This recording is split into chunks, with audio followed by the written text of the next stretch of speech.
Bismillahirrahmanirrahim. Assalamualaikum warahmatullahi wabarakatuh. Alhamdulillahirabbil alamin wa bihi nasta'inu ala umuri dunya waddin.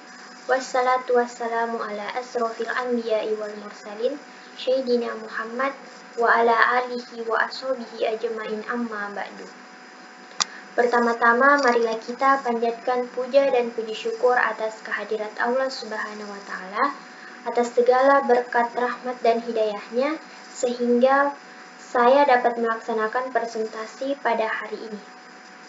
Salawat serta salam tak lupa pula kita kirimkan kepada Nabi kita, Nabi besar Muhammad Sallallahu Alaihi Wasallam, Nabi yang telah membawa kita dari alam yang gelap gulita menuju alam yang terang menerang seperti sekarang ini. Baik, izinkan saya untuk memperkenalkan diri. Perkenalkan, nama saya Miftahul Jannah dengan NIM 22020950031 dari kelas PTIKA angkatan 2022. Di sini saya akan mempresentasikan materi yang berjudul Multiple Access untuk memenuhi tugas komunikasi data oleh Ibu Ayu Tri Wardani SPD MPD selaku dosen mitra. Adapun 4 topik pembahasan pada materi ini. Yang pertama, pengertian dari multiple access. Yang kedua, sasaran utama. Yang ketiga, sistem duplexing. Dan yang keempat, macam-macam dari multiplexing. Baik, saya akan membahas pokok pembahasan yang pertama, yaitu pengertian dari multiple access. Teknik multiple access adalah teknik yang memungkinkan beberapa pelanggan untuk mengakses satu server. Misalnya, banyak pelanggan telepon seluler yang mengakses satu BTS. Banyak stasiun bumi mengakses satu buah satelit. Adapun definisi lain dari pengertian teknik multiple access. Teknik multiple access yaitu memungkinkan suatu titik atau central station untuk dapat diakses oleh beberapa titik yang saling berjauhan atau subscriber stasiun dengan tidak saling mengganggu.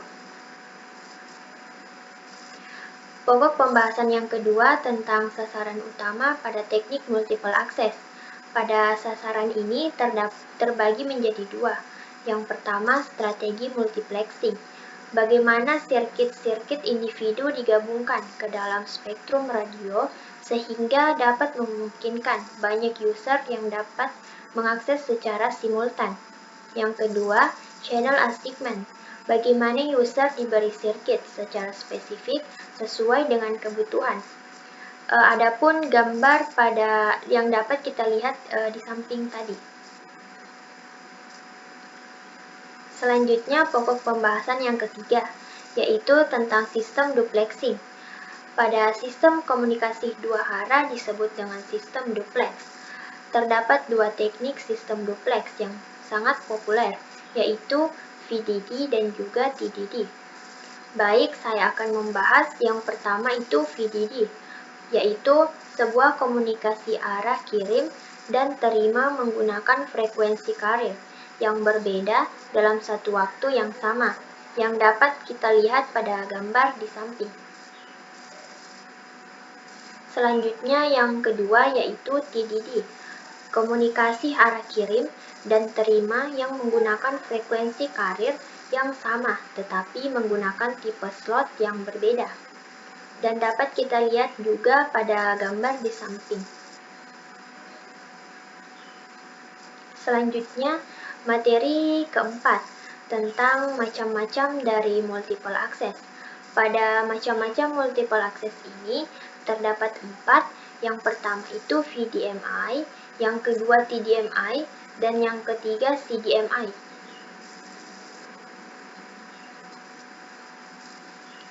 Baik, di sini saya akan menjelaskan satu persatu dari macam-macam multiple access. Yang pertama itu ada VDMI. Pada VDMI ini terdapat karakteristik. Yang pertama, frekuensi agility. Terminal pelanggan harus mampu ke salah satu frekuensi yang tersedia secara otomatis. Selanjutnya, simultaneous transmission and reception, diperlukan sirkuit defluxer. Selanjutnya, narrowest transmission bandwidth. Satu kanal dialokasikan ditambah dengan 30 kHz dan tidak fleksibel terhadap layanan baru.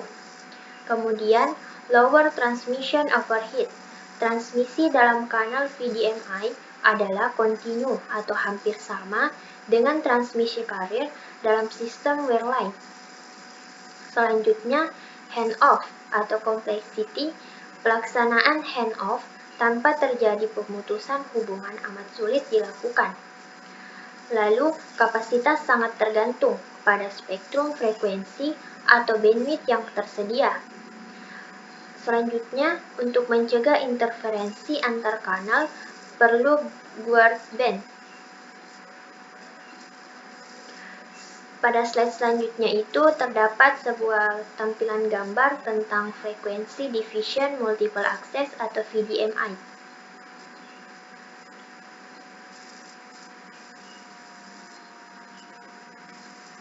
Selanjutnya, adapun aplikasi pada sistem VDMI. Contoh aplikasi VDMI adalah AMPS atau Advanced Mobile Phone Service, yaitu AMPS merupakan standar Amerika Utara, menggunakan dua band frekuensi masing-masing sebanyak 25 MHz.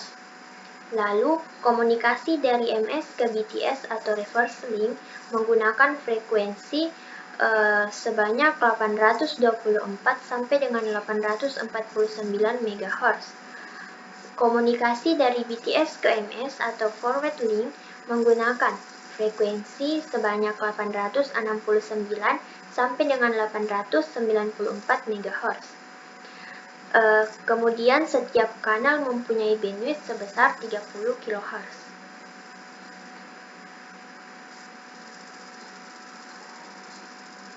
Selanjutnya macam-macam yang kedua yaitu TDMI.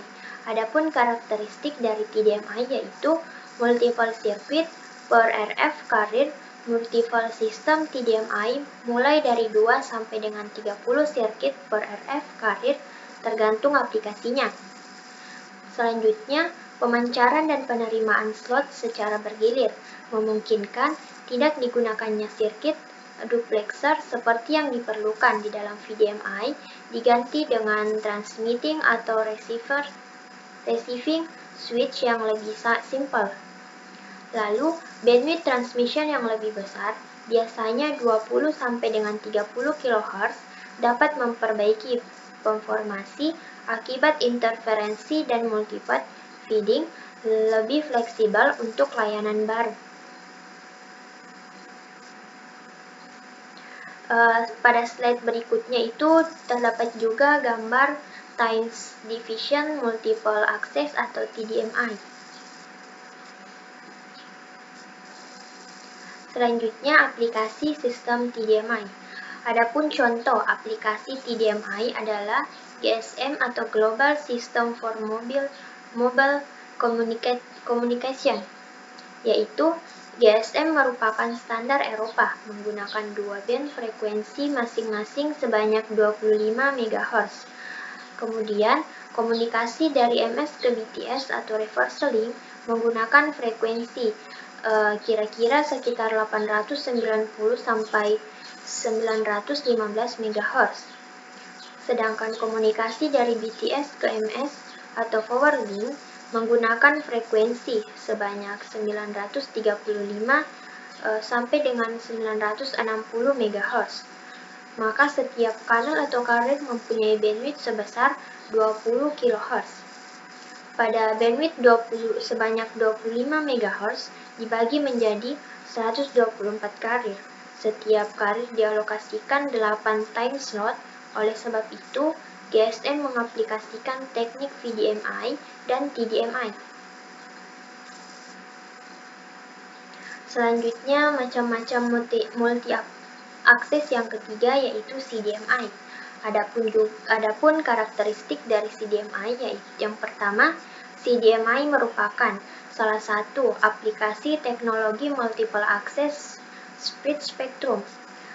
Terdapat dua jenis sistem split spectrum, yaitu direct squeeze atau DS dan frequency hop atau FH. CDMA yang digunakan dalam sistem seluler menggunakan teknik direct squeeze split spectrum atau DSSS.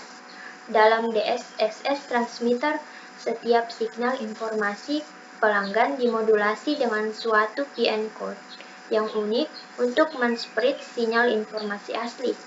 Dalam DSSS receiver, sinyal spreading tersebut didemodulasi dengan PN kode yang identik.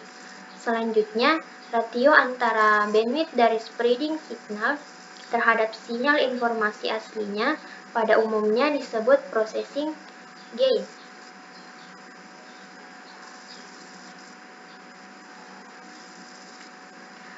Dapat kita lihat pada slide selanjutnya, yaitu tampilan gambar tentang kode division multiple access atau CDMI.